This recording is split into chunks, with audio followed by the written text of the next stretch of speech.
Welcome to the Medical Device Made Easy podcast. Here is Munir Alazouzi from easymedicaldevice.com, and today we'll help you understand cleaning validation for reusable devices. So today the objective is mainly to have a discussion about reusable devices, cleaning validation, and also the question about worst cases that we have to identify for that.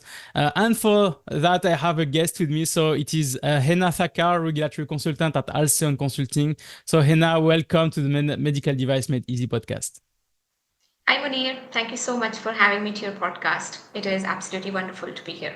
Great. So happy you are here also because you are really working on this field for clean validation. So can we have a quick introduction of yourself and then we can really go through mainly all the questions I have here? Right, absolutely. So, hello everyone. My name is Heena Thakkar. I am a regulatory consultant working with Alceon Medtech Consulting. I am qualified in the areas such as risk management, design controls, usability engineering, process validations, as well as quality management systems. Process validations, especially sterilization, packaging, shipping, as well as cleaning, something that is a topic of discussion today. I have extensive amount of experience in those areas as well. I have close to 8 years of industry experience in the field of regulatory affairs and quality management systems. Before Alceon Medtech Consulting, I was working with Zimmer Biomet back in the United States, wherein I helped them upgrade their quality management systems for especially the regulatory affairs and clinical affairs functions for the EU MDR requirements that came out at that time. Great. So thanks for that. And as said, you have, I think, really the right experience to help us here on this difficult topic, because I also had to work on this kind of topic and I didn't like it at all. But Right. yeah, it's Yeah. really something that is interesting to look at. My first question mainly on this is we talk a lot about cleaning validation for reusable devices. As Right. those devices will not be cleaned by us, but cleaned by our customers or the people that will use them. So, do we Right. need to do a cleaning validation? Is it mandatory, or is it something that mainly we don't need to do because it's not us who will be cleaning mainly the devices? Right. So the favorite answer of every regulatory professional out there, the answer is it depends. It depends on what the manufacturer is claiming. So those manufacturers who are in the business of producing reusable instruments, for example, reusable instruments for dental implants or hip or knee implants, for example, especially in the case of orthopedic devices, we have seen a lot of reusable instruments, right? And even in general surgeries also, such as scalpel or scissors or forceps or something like that, wherein the manufacturer is claiming that these devices can be used more than once, then in that case, they need to understand what are the cleaning processes or cleaning instructions that they need to develop, and then they need to validate these instructions. So, So when it you really depends on the intended use of the yeah, devices. so meaning that um, do we consider that the manufacturer takes the responsibility of instructing the client on how they should clean their devices? Yeah, so pretty much the liability is on the manufacturer, first of all, for developing the cleaning instructions and then making sure that the instructions are validated before they are putting it out for the end user. In this case, it's going to be the clinicians or surgeons or healthcare professional or the hospital staff, let's say.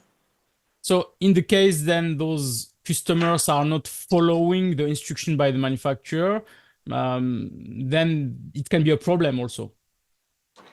At some point, yeah. So there can be some problems that can occur in the process if, let's say, the user is not, following the instructions correctly. But then it can also be manufacturer's fault in the end if they have not developed the cleaning instructions correctly. So it can go either ways. But those manufacturers who are in the process of, making reusable instruments, they definitely need to make sure that they have developed a well-defined cleaning instruction, and then they have executed the validation so that they are kind of increasing the confidence in themselves that the instructions that they have developed are accurate. Then if the user is not following it correctly, then a thorough investigation of course needs to be conducted, and if it's user's fault, then they might need to train them or something like that. And we can also have the situation where I am buying, if I can say, those clinical, those instruments, reusable instruments, but I don't have equipment or the detergent or the things that are used Right. or that are asked by this manufacturer. So how should or the manufacturer or the client should proceed on that case? Unearth the pulse of the medtech world with MedTech Conf, a dynamic platform featuring global events on medical devices, biologicals, IVD, and pharmaceuticals. Stay informed, stay ahead, connect, share, and elevate your knowledge. Become an official sponsor. Make your event shine on the map. MedTech Conf, your key to the medtech universe. Remember, the future is now, and it's at your fingertips with MedTech Conf. Right. So there are, like you said in the beginning, the process is not easy in itself. This is a very cumbersome process because manufacturers have to take care of a lot of parameters. For example, they need to make sure that the manual cleaning parameters are properly set. And if they're setting up some drying temperature or some cleaning instructions, by using brushes or something like that, then they need to be particularly considering the regions in which the instructions or they're eyeing to set off the devices. So I'll explain this in a different way. So let's say there is a manufacturer who is more keen on selling some of these devices in Asian market more than in the European market or United States, let's say. Then they need to develop their instructions in a way that their users in the Asian market can actually run the instructions. So, for example, one of the processes that we have seen in the cleaning instructions is the use of automated washers. Now, in the developing nations, it is not very usual for any healthcare facility to use automated washers, which is not, a commonly used tool, versus in the developed nation wherein automated washers are typically used. So manufacturer need to consider what region they are focusing more sales on, or where are their customer bases more than in any other regions. So again, there are so many parameters that come into the picture, but region to region there are some differences that we've seen. So Great. Yeah, because as you said, you have maybe some regions where it's common to brush that by hand or manually, and other where right, it's many to some equipment. So manufacturers should, to satisfy also their customers, they should consider right, that and put the different methodologies available. But it means also, right, I think, testing each of those methodology it's why I'm saying it's complicated, because we can increase the work to be done then to validate right. each of those cleaning there. So if we have a project now to start this kind of cleaning validation, so what are the steps that the manufacturer should follow to do that? Imagine that now we have a manufacturer that has like 10,000 references of devices, etc. So should they Right. validate everything, or is there a methodology to reduce that, etc.? Right. So there are two cases here. One is a very small manufacturer who is only developing a certain set of devices, let's say just instruments for dental implants. Then they don't need to worry about it too much because their product scoping is figured out, right? But there are so many manufacturers who are having large portfolios. So they may have hundreds and thousands of devices that can be reused. So in that case, the first thing that manufacturers need to consider is scoping out their products in terms of the intended application or the intended use of those products itself. Okay. For example, let's say there is an instrumentation set for hip implants. Now, the cleaning instructions for cleaning these hip instruments will be different than doing it for dental implants instruments, because the design itself vary too much and the intended applications of these instruments is different. So it's very important for the manufacturers to figure out their product scope and then bucket it out in terms of the applications. Once they have selected the scope, then the most important part begins, which is about worst case selection, because we have also seen that some manufacturers end up categorizing their instruments in double digit numbers. So they end up having 50, 60, 100 instruments just in one bucket. So in that case, again, it's not humanly possible to test all 60 or 70 instruments. Then in that case, they need to apply worst case selection criteria. So there are some regulatory standards and guidances available that manufacturers can use. So there are different parameters that manufacturers can use. For example, material of construction, surface area, density, all of these need to be considered when they're deriving the worst case.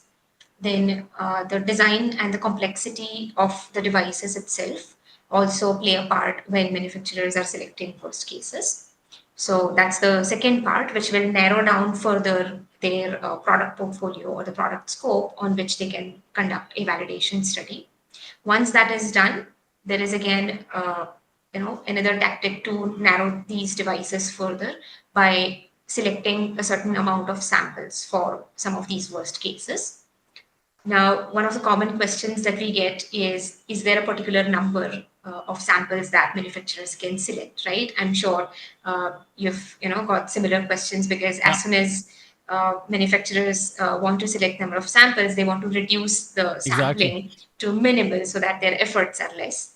So there are some logics and there are some parameters given in regulatory standards and guidances, but one cannot really put a number on these samples because it again depends on the amount of cleaning or the efforts required to uh, soil these devices and all of that. So again, with the help of regulatory standards and experienced consultants like us, we can help manufacturers select the number of samples, which will really prepare them for the amount of efforts that they will need to put in during the entire validation. Then once this is done, then it becomes easier because then they will know how many samples they will have to test during the validation. One key point for manufacturer to remember is that there are three types of samples that they need to select. One is the test sample, wherein the devices need to be soiled.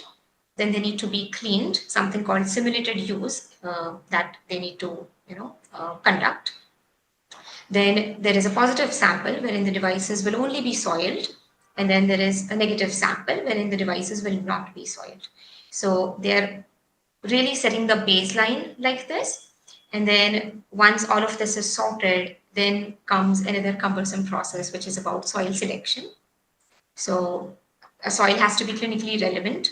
There are some ASTM standards that are available out there which help manufacturers in the soil selection and different tools and different methods of applying the test soil. So once samples are selected, once the soil is selected, which is clinically relevant with the intended application, then manufacturer is really set to jot down the validation parameters, which should be in line with the cleaning instructions that they have developed in-house. So again, this is where manufacturers make a lot of mistakes because either they don't know how to set these validation parameters or their cleaning instructions is not very well made. So we have seen statements like the instruments should be properly dried, but then they really don't define at what temperature at what temperature the instruments should be dried, or for how long they need to be kept on the surface. Shall they be air dried, or shall they be dried in a drying cabinet or something like that?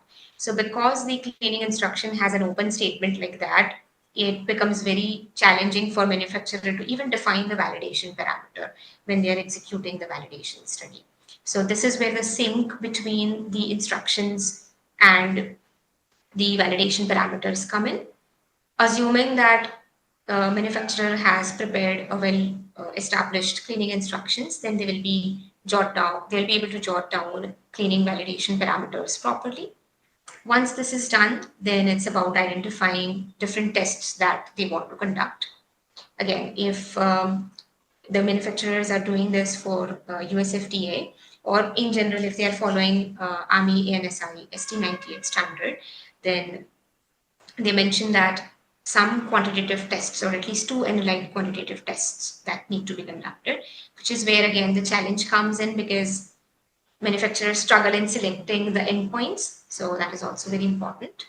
And then there are again some additional testing that need to be done on the detergent residues and cytotoxicity testing for the devices in the end. So this is kind of an overall approach, and a number of activities that need to be done during the validation of cleaning. So one of the most difficult parts that I had to work on this was the selection of the worst case instruments. So as I said, we are working with a company that has a lot of instruments, and as you've said, the objective is to reduce as low as possible the effort. So if and just to remind to people, when we select a worst case, it means that it's a product that is the most complex product of the group that we have selected. And if we are able to clean this most complex instrument, it means that all the other instruments that are in this group can also be cleaned. And this is why the selection of this worst case is really important.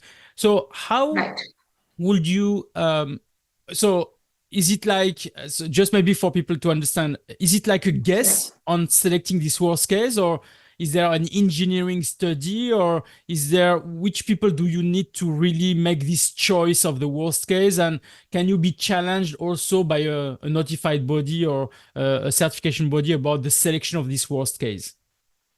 Right. So I guess as far as the team is concerned who takes part in the validation study has to know about the product design. They have to know about the amount of risks that are involved in using these products in the actual use scenario. They also have to know about some clinically relevant areas. For example, the design team or the design engineer has to consult, or a regulatory affairs personnel has to consult a clinician and say, what is your usual approach into cleaning this device versus that device, because some devices need to be disassembled and cleaned, some devices need to be rotated before cleaning, some devices have human, so a brush or something like that needs to be inserted during the cleaning. So they really need to reach out to actual users and say, we have different designs in place. So far, have you been cleaning? What is your practice of cleaning? And what are the challenges that you face? So that also gives an idea to manufacturers about the actual use scenarios, and then basis that they can jot down some of these parameters, and then they can consider some of them as worst case. So there are different ways of going about selecting the worst case. As I said, there are regulatory standards and guidances available that can help manufacturers by applying different parameters. But again, there is a huge list, and there is so much of text that is written. So reading in between the lines is also challenging sometimes. And then collecting clinicians' endpoints and collecting their feedback is also very important when they are selecting the worst case. Great. So one thing that is also important for people that are listening, so specifically in the European Union, before we had those devices that are reusable devices that will be classified as class 1. Now those reusable devices are classified as class 1R. So the difference here is that they need a notified body now, when before they didn't need that. And the cleaning validation, if I can say, from what I've seen before with class 1 devices, was not really well executed by the fact that nobody was really checking. So what some companies were doing was just that, oh, I have some scissors or some this kind of instruments to clean. Let me find out what my competitor is doing. Let's try to identify the restriction for use for my competitor. I just copy paste what they are doing, and then I'm fine. So here, if I can say, this practice is not anymore valid if you have a notified body. So you have really to be careful of that. Yes, absolutely. So again, before manufacturers plan to develop their validation study, they really need to go back to square one and see whether they have well-established cleaning instructions in place. And even if they want to copy well-made cleaning instructions, even then they will still need to perform validation, and they are going to get questions in terms of whether the instructions were developed in-house, and if they were developed in-house, what were the logics that the manufacturer applied. Because like you said correctly, there was no notified body intervention before, at least not at a stricter level that it is now for reusable instruments, but now it has got its own space in the regulatory world. So even this subject is new for a lot of well-established manufacturers, because they say we have not heard anything like that, especially in developing nations where the regulatory framework is not as strong as United States or European Union, let's say. They struggle a lot into understanding the concept themselves. So if they are not confident into what they are telling to notified body, then of course they're going to be in trouble. So of course, well-established manufacturers cleaning instructions can be used, but they can only be used to a certain level just to see what they have done. But in the end, the bottom line is that manufacturers will need their own cleaning instructions in place. So now that, if I can say, we want to build this cleaning instruction or instruction for use. So what are the critical parameters to write down on this? And mainly also on this question is about the usability. So I will write something on my instruction for use. I know that we have also the usability to verify. So is there like also a way that I have to go on the market and see if really they are doing what I'm saying, or is there a way that we have to do that also? Right. So I think this is a two-part question. So your first question was, what are the things that manufacturers need to keep in mind, or what are the things or parameters that they need to consider when they are developing cleaning instructions? So let's take that up first. So far, I think we have established that there are n number of activities that manufacturers will need to go through when they are developing the cleaning instructions or when they are executing their validation study. So it is very, very important for them to understand and take this very seriously, that if their cleaning instructions are not well made, then they're gonna get stuck during validation. So that's the basis, because that's gonna found the baseline for them to execute the validation part of it. Now, the typical process flow for cleaning instruction goes something like this. So there is a point of use processing, then there is manual cleaning, then there is ultrasonic cleaning, and then there is automated washing. Again, there will be region to region differences and device to device differences, but they need to define, first of all, what is point of use processing and what is it that users are supposed to do in the point of use processing. So the logic here is that once the devices are out from the OT, and when they are contaminated with blood stains or tissue residues or something like that, then do they need to be cleaned upfront, or do they need to be kept in a damp towel or something so that they are not dried out? Then there will be a healthcare professional staff who's going to take care of the cleaning part, which is the usual way of how healthcare facilities would operate. So they need to define it very, very well what users are supposed to do at the stage of point of use cleaning. Some manufacturers encourage users to soak these devices so that they are not dried up. Then there is manual cleaning, wherein the users are expected to, clean the devices using certain types of water or certain types of detergents or a mix of both. And they are encouraged to use brushes so that they can really scrape out the stains from the surfaces. Then ultrasonic cleaning is usually debatable, because some manufacturers, if they're not encouraging the use of automated washers, especially in the developing nations, then they may stop at ultrasonic cleaning. Okay. But even in either cases, they need to be very, very clear in what will be the drying temperature, or what will be the quantity of water that will be used, or what will be the quantity of detergents will be used. So there is no particular flow in this, but all these parameters and all these activities need to be considered. And manufacturers, I think, in a way, they need to question themselves into how this is going to run in the real case scenario. And like I said, the second part of your question was usability. So in the beginning, I said that they really need to consider clinicians' feedback and users' feedback, and they need to go to the hospitals and see what is it that is currently being done, rather than sitting in a cabin and writing the instructions. Because it's really not the writing part, it's the actual practice that's going to happen at the user's end. So both of these combined, is going to make a lot of sense once they prepare cleaning instructions and then validate it. Exactly, yeah. When you said about the steps that should be on the instruction for use, sometime when I'm looking at some instruction for use, they are so specific that they even write the name of the equipment. Like I was working in a company at Johnson & Johnson, and we have inside written the exact name of the equipment that should be used for this type of sterilization and cleaning, etc. So is this common, or when we say exactly this type of equipment, can I use a equivalent equipment, or no, it should be exactly this type? Right. So the more elaborated the instructions are, the better for the users. There are some players in the field who would, encourage users to stick to a particular type of equipment or a particular brand of detergent, let's say, or a particular quantity of detergent, and they will not let users get deviated from that. On the other side of it, we have seen quite a bit of loose instructions wherein a very minimal guidance is given to the user.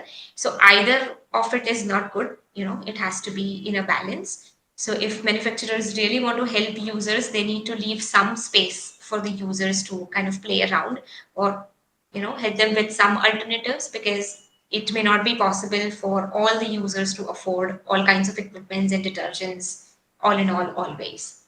So So it's always good to maintain that balance. yeah, as you said, maybe they will lose some customers just because of that, because they're writing that you Right. have to use this equipment when you don't have. But if you, I suppose, if this equipment is the only one existing and there is no alternative, so then you'll have to buy also the. I mean, if you Right. want to buy this instrument because it's mandatory for you, then you'll have to buy the equipment also. So it's Right. like yeah, a sword, if I can say, with the two edges. So. Right. Absolutely. Before you discussed, I mean, you mentioned some standards. Are there some Yes. clear because you said there are some standards for selection of worst case, standard for this and that. So do you have a list Right. of standard that maybe you can mention, and maybe we can put that also on the show notes for people maybe to look at that? Right. So the most beautifully designed standards that we've seen is ANSI AMI ST98, which is an elaborated version of USFDA's guidance document. So there was an AMI TIR 30, which was a technical report, came out in 2011, which got replaced with this ANSI AMI ST98, which is a very helpful standard. Then there is a USFDA guidance document that is for cleaning validation of reusable instruments specifically, which is in line with what ST98 says. Then there is ISO 17664, especially part 1, because the standard talks about the information that manufacturers need to consider when they are developing cleaning instructions. Then there is ISO 15883 series, especially part 5, which is in reference to automated washers. So this is going to be useful for those manufacturers who encourage the use of automated washers in their cleaning instructions. There are two ASTM standards. One of them is for the selection of test soil, and the other one is for application of test soil. So both of these standards should be actually used in sync, because one talks about the selection and the another gives different methods for applying the soil, and justifications are also given in these ASTM standards. Hey, just a second. Do you need a EU, Swiss or UK representative? Then choose Easy Medical Device. We can represent you and also become your importer. Contact us at eo@easymedicaldevice.com. So I said I will try to put those standards in the show notes so that people can find them and maybe use them and get help from that. So great. I think we covered everything about mainly the validation of the reusable devices. Now mainly, how can you help the company? So who should contact you, and mainly how can you help them? Well, so we can help manufacturers in numerous ways. If manufacturers have their own cleaning validation instructions, then we can help them design the validation study. If they are looking for help just in the strategy part, then we can tell them, how many number of samples to select, or what will be their worst case, or what is the justification that they can write if they've already selected worst case. So when we say strategy part, we pretty much help them with designing the validation study, and we can also give them consultancy in terms of developing the cleaning instructions. But if they are willing to take part in some usability study, all in all, we can also prepare documentation, say cleaning validation protocol and cleaning validation report. These are the two least and most minimum documents that they need to have handy. And of course, if they're interested in taking users' feedback, then we can design feedback forms, survey questionnaires, and we can, help them with that. Especially for those manufacturers who are in, Asia, especially in India, we can help them with lab identification, procurement of test soils, because we have faced challenges in identifying suitable labs. They can run some of these endpoints and process residual testing and all of that. So we have some contacts that we can use. Great. And all those labs that you have in contact, they are accredited, so they are accepted by absolutely. authorities also in Europe, in US, and everywhere. Yes, yeah, they are accredited, well-established laboratories, and they have experienced staff wherein we can, get some of these testings done, because this is a cumbersome and a large validation. So it is not a 1 or 2 day job in itself. This takes a lot of time of manufacturers and their efforts and their commitment if they really want to do this. Yeah, and I confirm that I worked on this, and to be honest, it's it's the worst. It's a nightmare. Yeah, I had to hire some consultants to help on this. They spent 3 months, I think, just to select the worst cases of my products. Yes. Then we had to manufacture those worst cases. Then we had to send them to laboratories. They made the soil, they made everything. Then we received the feedback. And we had one product that was wrong, so we had to redesign the things or change the things, or change the cleaning process. So yeah, it's a process that can take up to 1 year just to finalize everything. So yeah, use professionals to do that. Don't try to do that by yourself and learn everything from zero, because it will be a nightmare, and you will not do that 10 times. You'll do that just 1 time. Correct. Do it right the first time. So this is mainly that. Okay, great. Absolutely. So thank you, Heena. Really thank you for your help and all the information. I hope it will be helpful also for the people that are listening to us. So anyway, I'll put all the information on the show notes. So please don't go to the show notes and try to get the information. You will also get the details of Heena if you want to contact her directly. And yeah, I hope it will helpful. And if you have any questions, don't hesitate also to comment on the YouTube channel or on the podcast webpage. And if there is any question, I will send that to Heena also, that she can answer to you. Okay, Heena, it was really a pleasure to have you. Thank you very much, and I wish you a nice day. Thank you so much. This was really a pleasure. Yeah, thank you so much. Yeah, thanks everyone. Bye.